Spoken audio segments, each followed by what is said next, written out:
को देखने के लिए, आपकी इस परंपरा को नमन करने के लिए हम लोग यहाँ पर आए हैं।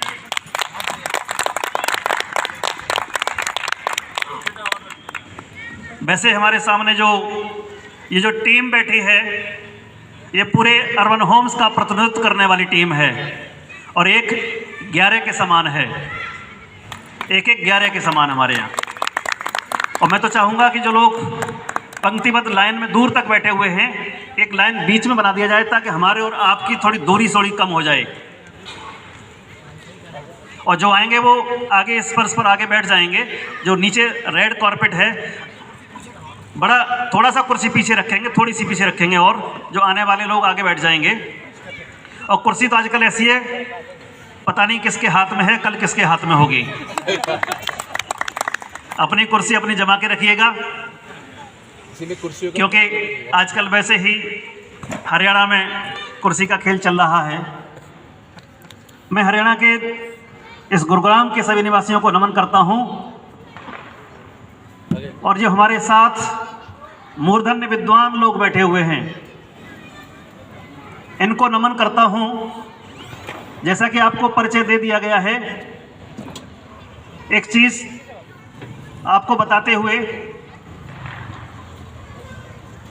आप लोग बिल्कुल सही समय पर यहाँ आए हैं। ये हम लोगों की गलती है, हम लोग कुछ जल्दी आ गए हैं। तालियां भी हों आपकी तो खुल के हों, गालियां भी हों तो खुल के हों, जो भी हो हमें स्वीकार होगा आपका। सर्वप्रथम किसी भी कार्यक्रम की अध्यक्षता करने के लिए, अध्यक्षता का दायित्व निभाने के लिए उन मूर्धन्य विद्वान का नाम सामने आता है, जो आज हमारी इस पावन माटी को पवित्र कर रहे हैं, कोलकाता की माटी से आकर के। परमादरणीय श्रद्धेय डॉक्टर कुंवरवीर सिंह शर्मा मार्तंड जी, आपकी जोरदार तालियां इस बात को इंगित करेंगी कि आज के कार्यक्रम की अध्यक्षता आदरणीय करें और इस दायित्व को निभाने के लिए अपनी सर स्वीकृति प्रदान करें। आदरणीय मुख्य अतिथि के द्वारा माल्यार्पण द्वारा हो रहा है। एक बार इस बात के लिए तालियां हो जानी चाहिए। आप लोग बिल्कुल शर्माइए मत, आगे आ सकते हैं।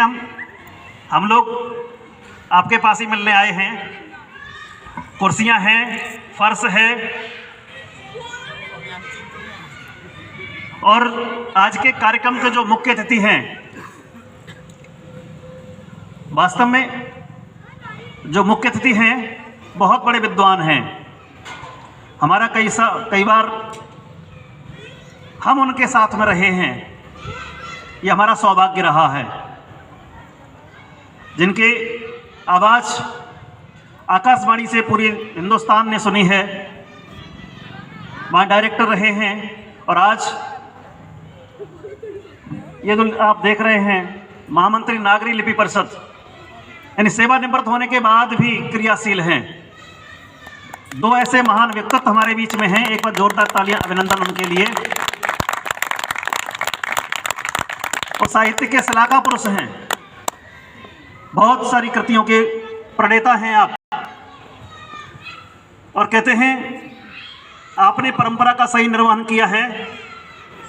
आपके चुनाव को मैं बहुत दाद देता हूं, प्रशंसा करता हूं कि आपने दो लोगों को ऐसे चुन लिया है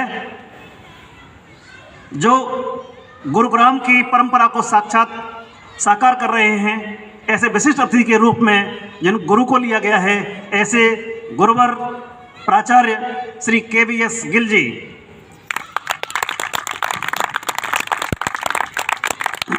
मैंने आपको दो नाम बताए थे, एक नाम बाद में बताऊंगा। दो गुरु यहाँ पर भी हैं, विराजमान हैं। दूसरे भी प्राचार्य हैं, उनसे भी परिचय कराऊंगा आपका। और इसी श्रृंखला में हमारे बीच हिंदुस्तान और हिंदुस्तान से बाहर जब चर्चा होती है कि गीत क्या होता है, गीत कैसे लिखा जाता है, गीत की परंपरा क्या है, तब एक नाम, बहुत बड़ा नाम हमारे जहन में आता है, और वो नाम होता है ओंकार त्रिपाठी जी, जिन्हें हम गीतों का राजकुमार कहते हैं। एक अंतर्राष्ट्रीय संस्था अंतर्राष्ट्रीय शब्द सृजन जो पूरे विश्व में लगभग कई 20 विदेशों में जिसकी शाखाएं हैं, 22 राज्यों में जिसकी शाखाएं हैं, उसके आप माननीय महामंत्री जी हैं, मैं उनका हार्दिक अभिनंदन करता हूं, स्वागत करता हूं। और उनके साथ एक परंपरा बहुत लंबी है, थोड़ा थोड़ा परिचय उनका दे रहा हूं। जब गीत और गज़ल दोनों की बात हो,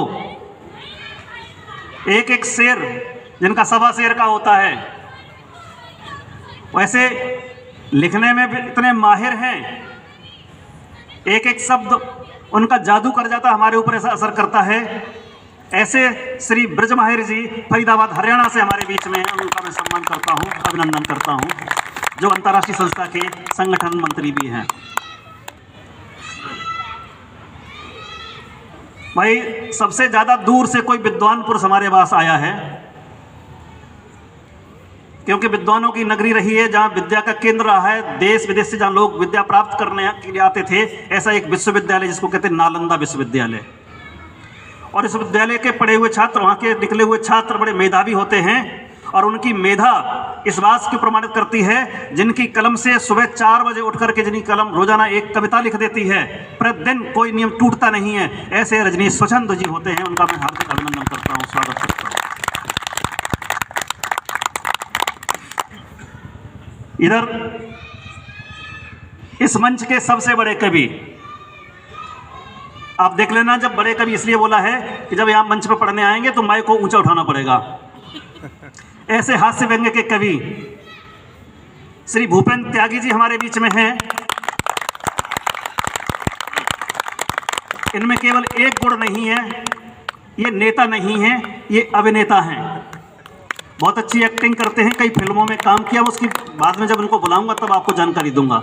2-3 फिल्मों में इनका काम है, सावधान इंडिया में जिनका काम है, और भी कई एपिसोड में इन्होंने काम किया हुआ है। ऐसे श्री भूपेंद्र त्यागी जी आपके बीच में, ये हमारा सौभाग्य, हम तालियों से उनका अभिनंदन करते हैं, स्वागत करते हैं।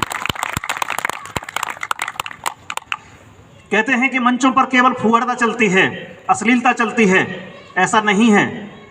देश के रचनाकारों में अभी वो दमखम है, जिनके दमखम से साहित्य अभी तक जिंदा है, और उस साहित्य को जिंदा रखने के लिए तपस्या करनी पड़ती है, साधना करनी पड़ती है। ऐसी एक देश की बड़ी कवित्री, बड़ी गीतकारा हमारे बीच में प्रीति त्रिपाठी होती है दिल्ली से, जो हमारे बीच में है। कहते शिक्षा के साथ कुछ कानून का भी ज्ञान हो, और पता नहीं कभी को कहाँ फंस जाए तो उसे कानून से भी काम लेना पड़ता है। इसलिए जब कोई कवि कानून को साथ लेकर चलता है, ऐसे एडवोकेट जो दिल्ली के विभिन्न कोर्टों में जिन्होंने काम किया है और जिनके साथ कविता सृजित करती हैं, और अंतर्राष्ट्रीय संस्था की महिला संगठन की महामंत्री हैं, ऐसी गार्गी कौशिक जी हमारे बीच में, मैं उनका हार्दिक अभिनंदन करता हूं, स्वागत करता हूं। और सबसे कम जो अल्प बुद्धि का है, वो आपके सामने खड़ा है, डॉक्टर राजीव पांडे। दूसरा प्राचार्य मैं ही हूं।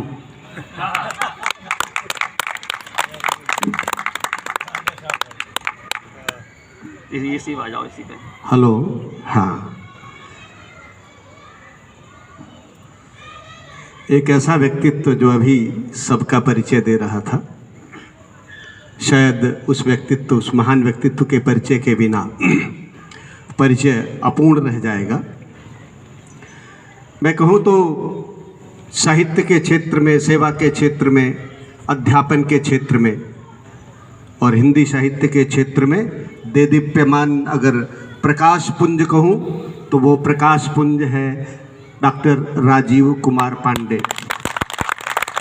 ये शिक्षक हैं, पेशे से प्राचार्य हैं, और प्राचार्य का क्या दायित्व होता है, अगर जीवन में निर्माण कार्य कोई करता है तो वो गुरु करता है।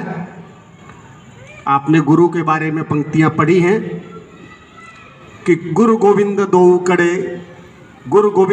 खड़े काके लागू पाँव, बलिहारी गुरु आपने गोविंदियो बताए। तो इसलिए गुरु जो है वो ईश्वर से भी श्रेष्ठ होता है। गुरुर्ब्रह्मा गुरुर्विष्णु गुरुर्देवो महेश्वर है, गुरु है साक्षात परब्रह्म तस्मै श्री गुरुवे नमः। तो शिक्षा के क्षेत्र में नहीं, साहित्य के क्षेत्र में अंतर्राष्ट्रीय शब्द सृजन, जिसके आप संस्थापक हैं और अध्यक्ष हैं, और जिसकी शाखाएं विश्व के 22 देशों में कार्य कर रही हैं, और अभी जिनके संपादन में भारत के 21 परमवीर पुस्तक का लोकार्पण किया गया था। सेना के जनरल डॉक्टर वीके सिंह, जो केंद्रीय राज्य मंत्री हैं, उन्होंने दिल्ली के प्रतिष्ठित संस्थान हिंदी भवन में जिसका लोकार्पण किया था, और जिसके नेतृत्व में एक और महाकुंभ आयोजित हो रहा है 21 नवंबर को। भारत रत्न विषय पर हम लोग कार्य कर रहे हैं, और जिसका नेतृत्व डॉक्टर राजीव पांडे जी कर रहे हैं। और ये एक मील का पत्थर हमने स्थापित किया था, भारत के 21 परमवीर एक महाग्रंथ का प्रकाशन करवा करके, और दूसरे मील के पत्थर को स्थापित करने का कार्य चल रहा है, और जो डॉक्टर राजीव पांडे के नेतृत्व में चल रहा है, और उनकी साहित्यिक क्षमता और संचालन की क्षमता बहुत गजब की है मित्रों। आप उसका आनंद लीजिए। ये बहुत छोटा सा परिचय है, मैं इतना योग्य नहीं कि मैं डॉक्टर राजीव का परिचय करा सकूं, क्योंकि शब्दों में है सामर्थ्य कहाँ जो भावों को अभिव्यक्त करे। शब्द तो बौने मात्र होते हैं, शब्दों से तो सिर्फ संकेत आता है, भावों का संकेत आता है। राजीव पांडे जी का व्यक्तित्व बहुत महान है। मैं इसी के साथ अपनी वाणी को विराम देता हूं, और डॉक्टर राजीव पांडे जी से मन संचालन के लिए आग्रह करता हूं। डॉक्टर राजीव पांडे। बहुत धन्यवाद परमादरणीय श्री ओंकार त्रिपाठी जी। आपको नमन इसलिए करता हूं कि आप अयोध्या से आते हैं, दिल्ली तो व्यवसाय की दृष्टि से रहते हैं, और अयोध्या हमारी पावन भूमि है। ये तो उनका बड़प्पन है, इतना कुछ हमारे बारे में बता दिया। वैसे कभी कभी होता है कि परीक्षा जब देने जाते हैं, थोड़ा सा मैं हास्य में भी बात कर लेता हूँ। कभी कभी जब हम पेपर देने जाते हैं, जब कभी पर्ची बदल जाती है तो प्रश्न कोई दूसरा हल हो जाता है। मुझे लगता है जो परिचय मैंने लिख के दिया था उसके तहत दूसरी पर्ची आ गई उनके हाथ में। बहुत धन्यवाद आपका आदरणीय त्रिपाठी जी।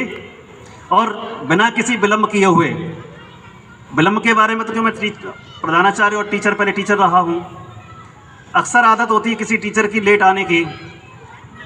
प्रिंसिपल काफ़ी दिन तक देखता है, एक दिन उनसे कहता है कि भाई कहने का मन करता कहूँ कुछ से कुछ कहूँ, लेकिन एक बार वो जल्दी बहुत देर से आते थे, लेकिन एक दिन जल्दी आकर के बोले साहब मुझे कुछ ज़रूरी काम है, जल्दी जाना है।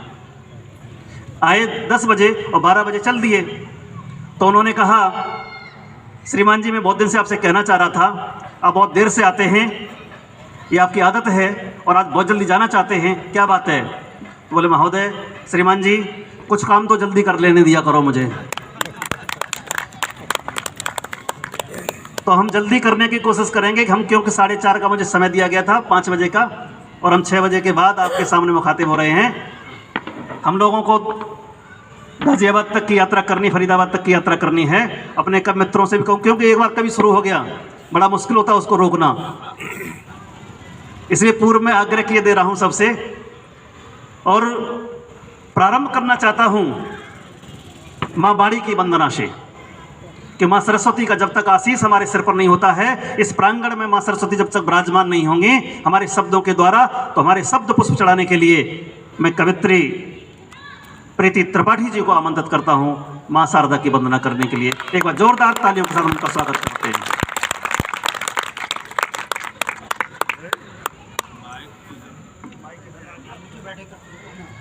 बहुत बहुत धन्यवाद राजीव जी।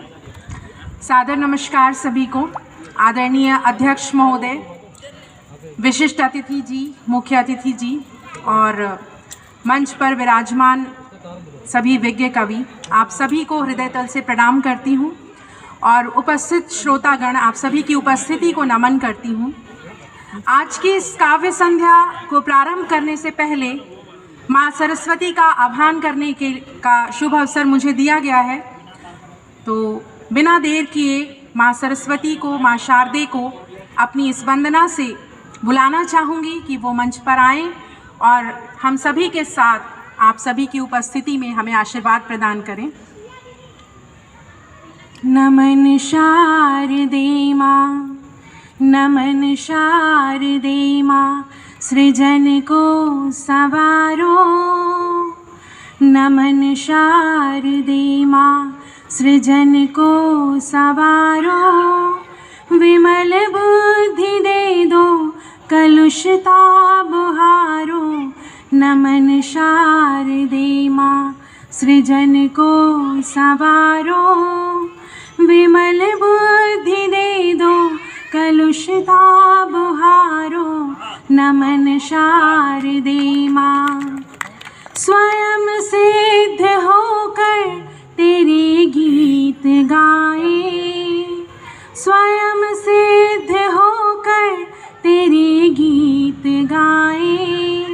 सुधारे ये जीवन सहजता को पाए। सुधारे ये जीवन सहजता को पाए। अनूठी अलौकिक छवि ले पधारो। अनूठी अलौकिक छवि ले पधारो। विमल बुद्धि दे दो, कलुषता बुहारो। नमन शारदे माँ, सृजन को संवारो। पढ़ कर के लिखना, लिख कर के गुनना। पढ़ कर के लिखना, लिख कर के गुनना। कोमल सलोने नवल स्वप्न बुनना।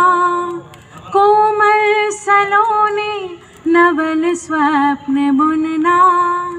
जीवन में सूरज की रौनक उतारो। जीवन में सूरज की रौनक उतारो। विमल बुद्धि दे दो, कलुषता बुहारो। नमन शारदे माँ, सृजन को संवारो। विमल बुद्धि दे दो, कलुषता बुहारो। नमन शारदे माँ। बहुत बहुत धन्यवाद। बहुत बढ़िया, बहुत बढ़िया। Hello hello.